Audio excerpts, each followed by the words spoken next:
बहुत बहुत धन्यवाद। सबसे पहले मैं गठबंधन को, सोरेन जी को, हमारे सब एमएलए को बधाई देना चाहता हूं कि आपने बीजेपी और आरएसएस की जो साजिश थी उसको रोका और यहां गरीबों की सरकार को मेंटेन किया, उसकी रक्षा की।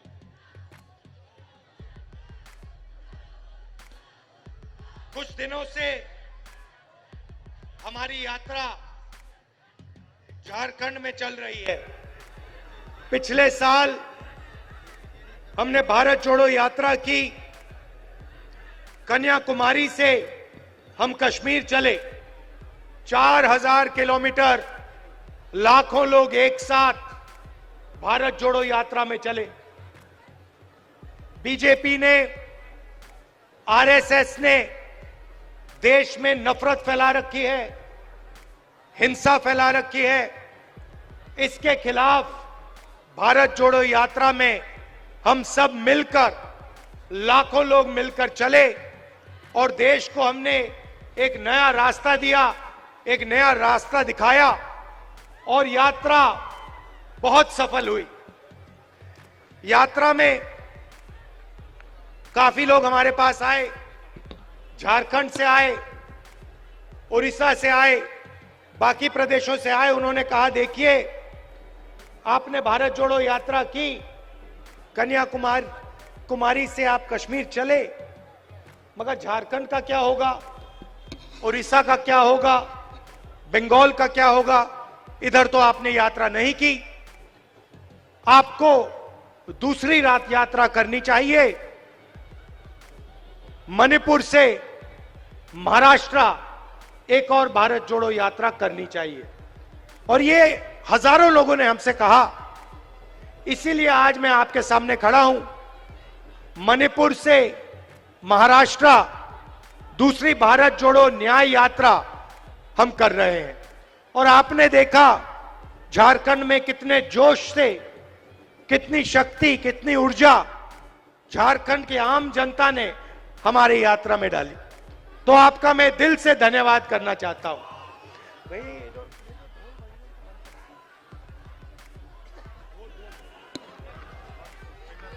हेलो, जितने भी लोग गाजा बाजा बजा रहे हैं उनसे आग्रह है कि बाजा बंद कर देंगे। आदरणीय राहुल गांधी जी की बातों को सुनेंगे, बाजा बंद करेंगे। तो इसमें भारत जोड़ो न्याय यात्रा में हमने एक नया शब्द डाला है, न्याय शब्द डाला है। और इस शब्द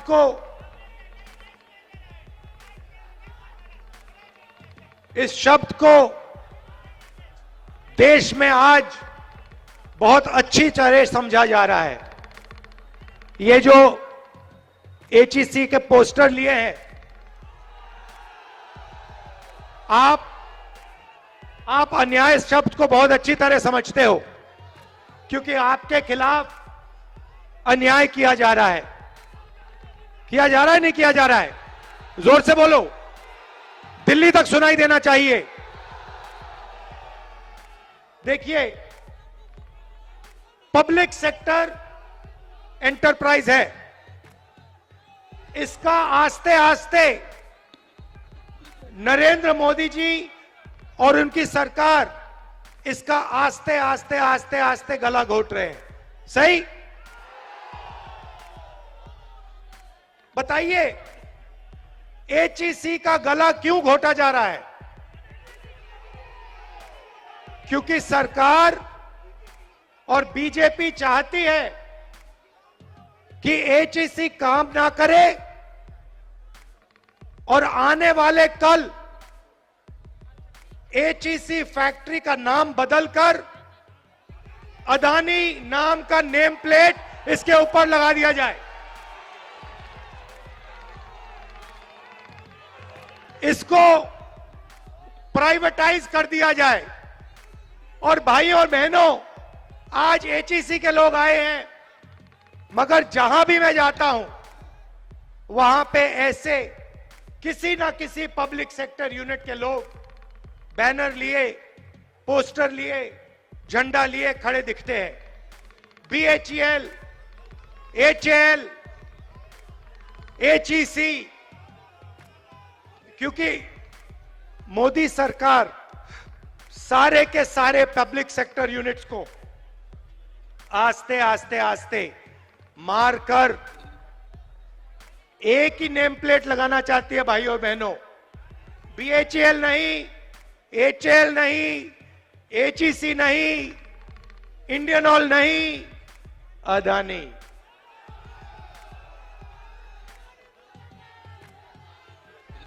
और यहां जो काम करते हैं, जिन्होंने सालों के लिए अपना खून, अपना पसीना दिया है, उन सबको ये बेरोजगार बनाना चाहते हैं।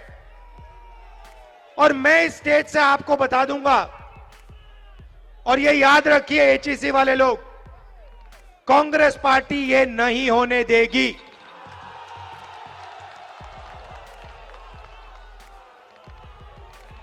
बीजेपी के लोगों से मैं कहता हूं, कर लो जो करना है। अदानी का नाम HEC पे नहीं लगेगा, हम नहीं लगने देंगे। ये देश की पूंजी है, ये किसी उद्योगपति की पूंजी नहीं है। ये फ्री गिफ्ट अदानी को नहीं मिलेगा, ये हम आपको आश्वासन दे रहे हैं। और हमारी सरकार आएगी तो जो आपको सपोर्ट की जरूरत होगी वो आपको सपोर्ट मिलेगी और आपको कंपेटिटिव बनाया जाएगा। भाई और बहनों, पूरे देश में प्राइवेटाइजेशन किया जा रहा है। मैं आपसे पूछना चाहता हूं, इस देश में ओबीसी वर्ग की, आदिवासी वर्ग की, दलित वर्ग की कितनी आबादी है? सबसे ज्यादा मत बोलो भैया, मुझे नंबर दो, मुझे नंबर दो। कितने प्रतिशत आदिवासी, दलित और पिछड़े लोग हैं इस देश में? नंबर दो। देखो, कोई नंबर नहीं दे सकता, कोई नहीं बता सकता कि इस देश में इतने पिछड़े लोग हैं। भाइयों और बहनों, बात आप समझिए, देश में कम से कम 50% ओबीसी वर्ग के लोग हैं। सही बात है। और मैंने कम से कम शब्द का प्रयोग किया है। आज तेलंगाना के चीफ मिनिस्टर यहां आए और उन्होंने मुझे बताया कि जो वायदा हमने तेलंगाना में किया था, आज उस वायदे को तेलंगाना की सरकार ने पूरा किया है। कौन सा वायदा? जाति जनगणना का वायदा। तेलंगाना में कुछ ही महीनों में पिछड़े वर्ग के लोगों को, आदिवासियों को, दलितों को, जनरल कास्ट के लोगों को, माइनॉरिटी को, सबको पता लग जाएगा कि किसकी कितनी आबादी है। अब मैं आपको यह बोल क्यों रहा हूं? क्योंकि ये जो HEC के लोगों को तंग किया जा रहा है, ये पिछड़े वर्ग के लोग हैं, ये आदिवासी हैं, ये दलित हैं, और इनको रोजगार से हटाया जा रहा है और इस HEC को प्राइवेटाइज किया जा रहा है। प्राइवेटाइजेशन का मतलब समझिए। प्राइवेटाइजेशन का मतलब ओबीसी को, दलित को, आदिवासी को और गरीब जनरल कास्ट के व्यक्ति को बेरोजगार बनाने का काम है। यह प्राइवेटाइजेशन नहीं है। यह दलितों से, आदिवासियों से, पिछड़ों से, गरीब जनरल कास्ट के लोगों से, माइनॉरिटी के लोगों से चोरी है, यह हो रहा है। आप देखिए, किसी दिन आप अदानी जी की कंपनी की लिस्ट निकालिए, अदानी की कंपनी की लिस्ट निकालिए और मैनेजमेंट की टीम देखिए। अदानी की कंपनी में आपको एक पिछड़ा नहीं मिलेगा, एक दलित नहीं मिलेगा, एक आदिवासी नहीं मिलेगा, एक गरीब जनरल कास्ट का व्यक्ति नहीं मिलेगा। और इस एक व्यक्ति को देश की पूरी पूंजी पकड़ाई जा रही है। एयरपोर्ट, पोर्ट्स, इंफ्रास्ट्रक्चर, सड़कें, पुल, स्टोरेज की facility, solar power, wind power, जो भी ये व्यक्ति चाहता है इसको मिल जाता है। ये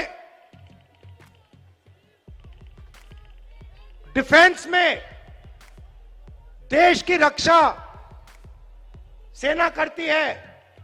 आप देख लीजिए, सारे के सारे कॉन्ट्रैक्ट्स, हथियार के कॉन्ट्रैक्ट, ड्रोन के कॉन्ट्रैक्ट, ये सारे के सारे इसी एक व्यक्ति को दिए जा रहे हैं। क्यों? क्यों? क्योंकि हिंदुस्तान के प्रधानमंत्री चाहते हैं, इसीलिए इस एक व्यक्ति को एयरपोर्ट, पोर्ट्स, डिफेंस इक्विपमेंट सारा का सारा पकड़ाया जा रहा है। मैंने आपसे सवाल पूछा, इस देश में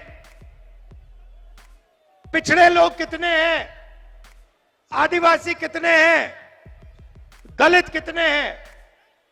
इसके पीछे सोच है। भाइयों और बहनों, आप किसी प्राइवेट कंपनी में जाइए, किसी भी प्राइवेट कंपनी में जाइए और वहां पूछिए यहां पे पिछड़े लोग कितने हैं, दलित कितने हैं, आदिवासी कितने हैं? आपको एक नहीं मिलने वाला। फिर आप जाइए, हिंदुस्तान की सरकार में जाइए, 90 लोग हिंदुस्तान की सरकार को चलाते हैं, आईएएस ऑफिसर हैं, पूरे के पूरे बजट को ये कंट्रोल करते हैं। हिंदुस्तान की सरकार 10 रुपए खर्च करती है तो रुपए कहां खर्च होंगे, ये 90 लोग निर्णय लेते हैं। 90 में से आदिवासी कितने, दलित कितने, पिछड़े कितने, आप जानते हो? देखो, सन्नाटा छा गया, सब चुप हो गए। भाइयों और बहनों, 90 में से सिर्फ 3 ओबीसी वर्ग के लोग हैं और 100% बजट में से ओबीसी वर्ग के अफसर सिर्फ 5% कंट्रोल करते हैं। मतलब अगर हिंदुस्तान की सरकार 100 रुपए बजट में बांटती है तो 5 रुपए का निर्णय ओबीसी वर्ग लेता है। आप जानते हो दलित वर्ग के अफसर कितना निर्णय लेते हैं? फिर से बोलो, जीरो जितना, उसको जीरो ही मान लो। आदिवासी वर्ग, उनको भी जीरो मान लो। तो आपकी ना सरकार में हिस्सेदारी, ना कॉर्पोरेट सेक्टर में हिस्सेदारी।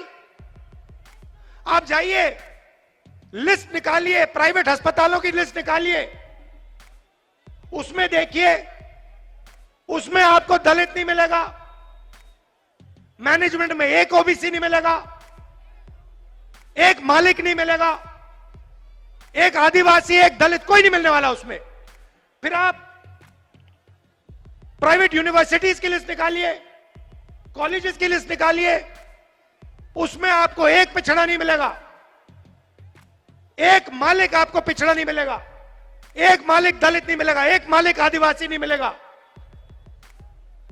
फिर आप जाइए और कहिए ठीक है, कॉर्पोरेट सेक्टर में नहीं मिला, सरकार में नहीं मिला, अस्पतालों में नहीं मिला, यूनिवर्सिटी कॉलेज में नहीं मिला, और फिर आप लिस्ट निकालिए जो कॉन्ट्रैक्ट से काम करते हैं, कॉन्ट्रैक्ट लेबर की लिस्ट निकालिए, और उस लिस्ट में आपको सिर्फ ओबीसी, दलित और आदिवासी मिलेगा, और कोई नहीं मिलने वाला। तो पिछड़ों को, दलितों को, आदिवासियों को, सही बात बोली, उनको कॉन्ट्रैक्ट लेबर, उनको मजदूरी, बॉन्डेड लेबर बनाया जा रहा है। और बड़ी बड़ी कंपनियों में, अस्पतालों में, कोर्ट्स में, स्कूल कॉलेजेस में इनकी कोई हिस्सेदारी नहीं है। तो सबसे पहले यह पता लगाना है कि इस देश में दलित, आदिवासी और पिछड़े हैं कितने। 50% कम से कम पिछड़े वर्ग के लोग हैं, 8% आदिवासी हैं, 15-16% दलित हैं, और इनकी हिस्सेदारी है ही नहीं, कहीं भी नहीं है, कहीं भी नहीं है। किसी भी मजदूर के पास चले जाओ। आज मैं अभी सड़क पे था, साइकिल पर 200 किलो कोयला लिए, धकेल कर साइकिल पर 200 किलो कोयला लिए, धकेल कर भूखे आदिवासी 50 किलोमीटर चल रहे थे। मैंने अपनी आंखों से देखा। वहां पे आपको आदिवासी मिल जाएगा, वहां पे आपको दलित मिल जाएगा, वहां पे आपको पिछड़ा मिल जाएगा, मगर किसी बड़ी कंपनी में नहीं मिलने वाला, किसी अस्पताल के मैनेजमेंट के ऑफिस में नहीं मिलने वाला। यही हिंदुस्तान के सामने सबसे बड़ा सवाल है, इससे बड़ा सवाल है ही नहीं। और इसीलिए हमारा पहला कदम पूरे देश में जाति जनगणना को करवाने का होगा, और हम पता लगाएंगे इस देश में दलित कितने, आदिवासी कितने, पिछड़े कितने। और एक और बात समझिए, रिजर्वेशन की बात कर रहा हूं। आजकल 50% से ज्यादा रिजर्वेशन नहीं मिल सकती। ये जो 50% का लिमिट है, इसको कांग्रेस पार्टी की सरकार, इंडिया की सरकार उठा के फेंक देगी। और हम जो दलित हैं, आदिवासी भाई हैं, उनके रिजर्वेशन में कोई कमी नहीं आएगी, मैं आपको गारंटी देके कह रहा हूं। और जो पिछड़ों का हक बनता है वो उनको मिलेगा। तो ये देश का सबसे बड़ा मुद्दा है, इससे बड़ा मुद्दा है ही नहीं। सामाजिक अन्याय और इसी से जुड़ा हुआ आर्थिक अन्याय। आप मुझे बताइए, जीएसटी से छोटे व्यापारियों को, मजदूरों को, स्मॉल और मीडियम बिजनेस वालों को फायदा हुआ? मुझे हाथ उठा के दिखा दो इस यहां पे, नहीं हाथ नीचे करो, यहां पे एक व्यक्ति जिसको जीएसटी से फायदा हुआ हो, मुझे दिखा दो कौन है ये। अंबानी को फायदा हुआ, अदानी को फायदा हुआ, देश के अमीर लोगों को फायदा हुआ, ये एचएसई में जो काम करते हैं इनका जबरदस्त नुकसान हुआ। जीएसटी कौन देता है? जीएसटी अमीर लोग नहीं देते, जीएसटी वो मजदूर देता है जो 200 किलो को धकेल रहा था, वो उतनी ही जीएसटी देता है जितनी अदानी देता है, अंबानी देता है। वो शर्ट खरीदता है, उतनी ही जीएसटी लगती है जितनी अदानी जी की शर्ट को लगती है। तो पैसा कहां से जा रहा है? बजट का पैसा कहां से जा रहा है? दलितों से, आदिवासियों से, पिछड़ों से, गरीब जनरल कास्ट के लोगों से, माइनॉरिटी से। और जा कहां रहा है? अरबपतियों के जेब में, अदानी की जेब में, इन लोगों की जेब में। इसीलिए देश में भयंकर बेरोजगारी फैल गई है। इन्होंने क्या किया? सारे छोटे व्यापारियों को खत्म कर दिया। जो छोटा बिजनेस करते थे, जो स्मॉल और मीडियम बिजनेस करते थे, उनको सबको मार दिया। दो हथियार का प्रयोग किया इन्होंने। पहले प्रधानमंत्री ने झूठ बोला और कहा कि मैं काले धन के खिलाफ लड़ाई लड़ रहा हूं और नोटबंदी कर दी। नोटबंदी ने हिंदुस्तान के सब छोटे बिजनेस वालों को खत्म कर दिया, उड़ा दिया। यह अदानी जी के लिए काम किया। उसके बाद जीएसटी लागू कर दी। नतीजा हुआ कि आज हिंदुस्तान का युवा रोजगार पा ही नहीं सकता। जितना भी ढूंढना है ढूंढ लो। मैं झारखंड के युवाओं से कह रहा हूं, देश के बाकी युवाओं से कह रहा हूं, जितना आपको ढूंढना है ढूंढो।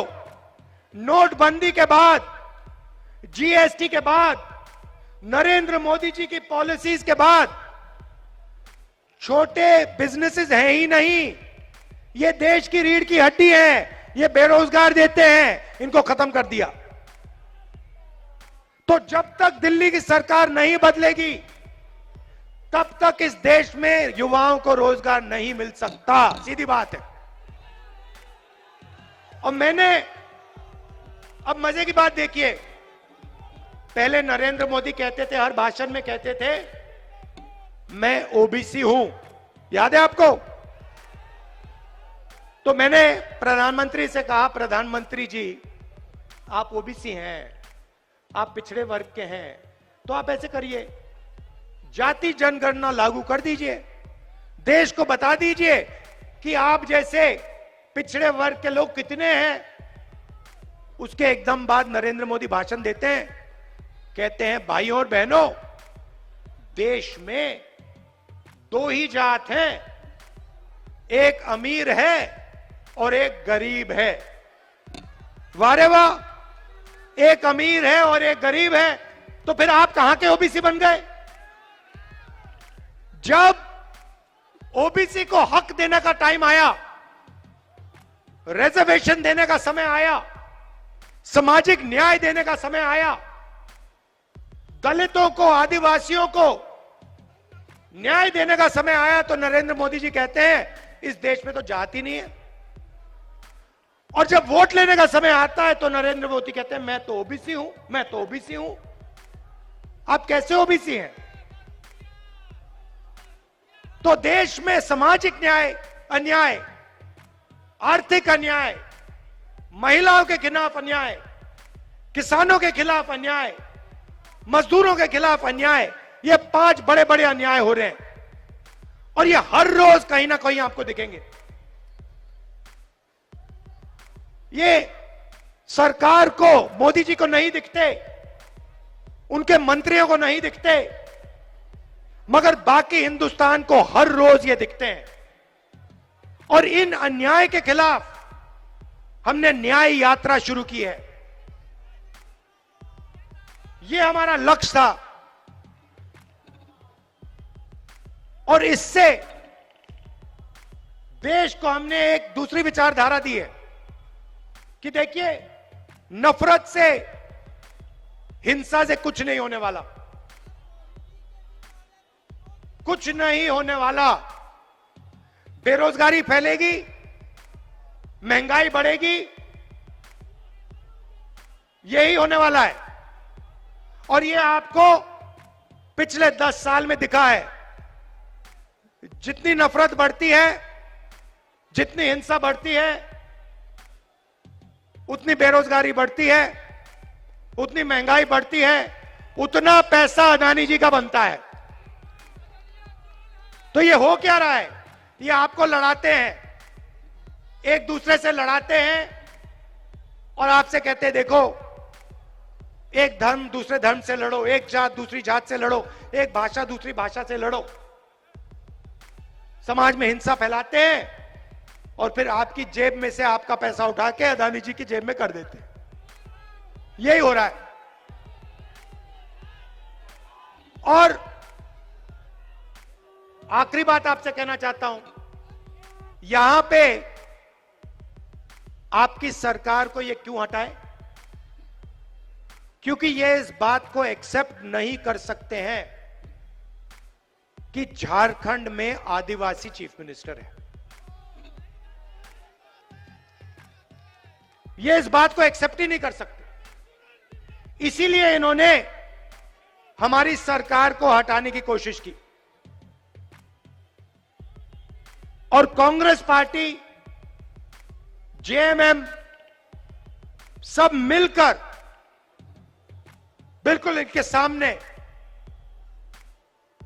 एक लाइन में खड़े हो गए। और क्या हुआ?